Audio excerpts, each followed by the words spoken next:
Graça e paz sobre a tua vida, mais uma reflexão, mais um tempo para repensarmos nossas vidas diante de nosso Deus e de nosso Pai. Tempo para entendermos o nosso papel, nossa função no mundo, no corpo, na igreja e a maneira como devemos nos posicionar. Muitas vezes fazemos pedido ao Pai, mas qual é o pedido que temos feito? Quando olhamos a história em Atos dos Apóstolos, a perseguição que começaram a sofrer, a padecer, por terem sido presos, qual foi o pedido desses irmãos? Como eles reagiram diante das situações, das perseguições e dos problemas que começavam a ter no início da igreja? A gente precisa entender, olhar este exemplo e refletir sobre nossos tempos e assim entendermos como devemos não só pedir ao Pai, mas como devemos agir. É extremamente importante compreendermos essas coisas. Isso está lá em Atos 4, do 24 ao 30. Diz assim, logo depois que Pedro foi liberto e foi até a casa onde estavam os irmãos, a gente pode ler dizendo assim, olha, eles ouvindo aquilo que Pedro estava falando, ouvindo isto, unânimes, levantaram a voz a Deus e disseram, Tu, soberano Senhor, que fizestes o céu, a terra, o mar e tudo que neles há, que dissestes por intermédio do Espírito Santo, por boca de Davi, nosso pai, teu servo. Porque se enfureceram os gentios e os povos imaginaram coisas vãs? Levantaram-se os reis da terra e as autoridades ajuntaram-se a uma contra o Senhor e contra seu ungido, porque verdadeiramente se ajuntaram nesta cidade contra o teu santo servo Jesus, ao qual ungistes, Herodes e Pôncio Pilatos, com gentios e gentes de Israel, para fazerem tudo o que tua mão e teu propósito predeterminaram. Agora, Senhor, olha para as suas ameaças e concede aos teus servos que anunciem com toda intrepidez a tua palavra, enquanto estendes a mão para fazer curas, sinais e prodígios por intermédio do nome do teu santo servo Jesus.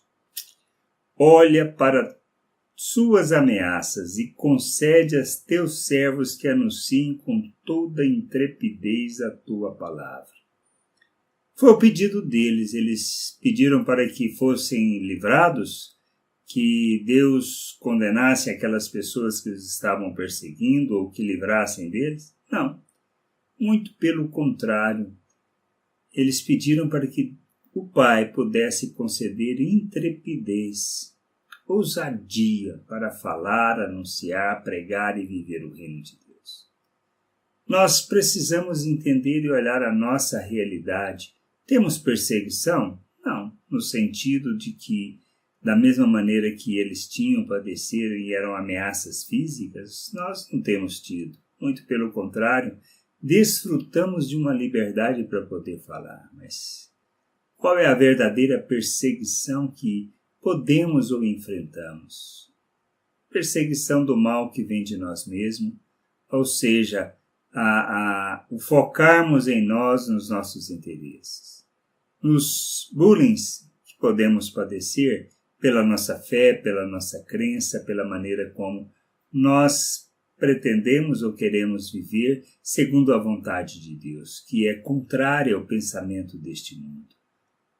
Nós buscamos a integridade, enquanto muitas vezes nas ações da maioria das pessoas estão carregadas de corrupção, de ódio, de rejeição das pessoas, e nós queremos abraçar, amar, honrar as vidas e glorificar a Deus pelo que nós fazemos. Nós padecemos de uma perseguição, sim, de bullying. Bullying é uma coisa que pode estar acontecendo em nossas vidas, mas qual deve ser a nossa atitude e postura? A mesma dessas pessoas, que no início da igreja pediram a Deus que os concedesse intrepidez para anunciar as boas novas e viver o reino entre as pessoas. E nós precisamos entender que, na realidade, Nós somos chamados para isso, e viver o reino de Deus requer de nós intrepidez, ousadia, requer compreensão e entendimento da vontade do Pai. Precisamos buscar estas coisas, para que no nosso dia a dia, nas coisas que a gente faça, a gente não viva uma religiosidade, mas vivamos o reino de Deus segundo a perspectiva do Pai, falando da sua vontade, expressando a sua vontade. Para isso precisamos de intrepidez. Para isso precisamos de ousadia, para vivermos na integridade da vontade do Pai, ou seja, na sua totalidade, na plenitude da sua vontade. E a gente precisa do entendimento, para não vivermos uma religiosidade, para não acharmos que aparências, por não acharmos que regras, que certas condições são suficientes. Não é. E o que precisamos mais é do entendimento do que seja a igreja, do que seja o corpo de Cristo e como devemos viver neste mundo. Nós precisamos entender que não se trata dos nossos cultos, dos serviços que prestamos, mas da maneira como nós nos relacionamos uns com os outros, da maneira como repartirmos o que temos ganhado do Senhor. Seja através dos dons concedidos pelo Espírito, dos talentos desenvolvidos pelas oportunidades que nos são concedidas, ou até mesmo da abundância material que temos. Como vivemos? Como repartimos isso, ou seja, como praticamos a justiça de Deus? Nós precisamos de intrepidez para isso, de saber o que precisa ser feito, o que não precisa ser feito, o que é importante e o que não é importante. Que a gente possa crescer nisso, amadurecer, compreender a vontade de Deus, honrar a Deus em todas as coisas.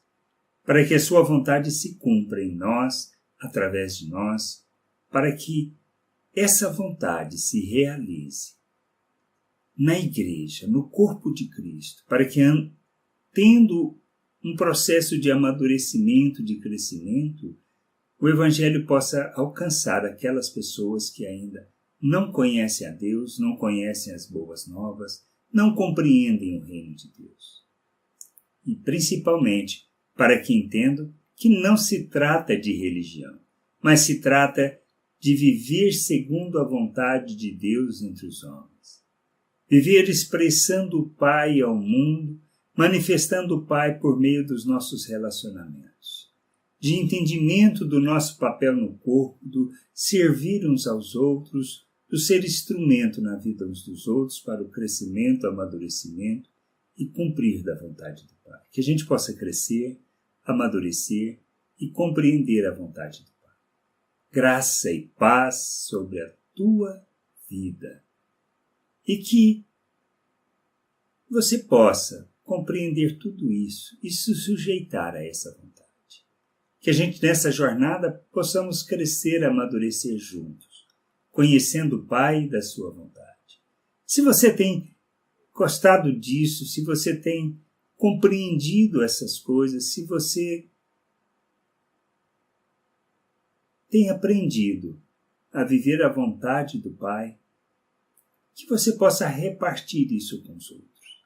Esse é o nosso papel, essa é a nossa função. Que a graça do Senhor possa te conduzir, te educar nessa jornada, levando a compreensão e o entendimento do querer do Pai. Que a graça, o amor e a bondade de nosso Deus sejam abundantes em tua vida.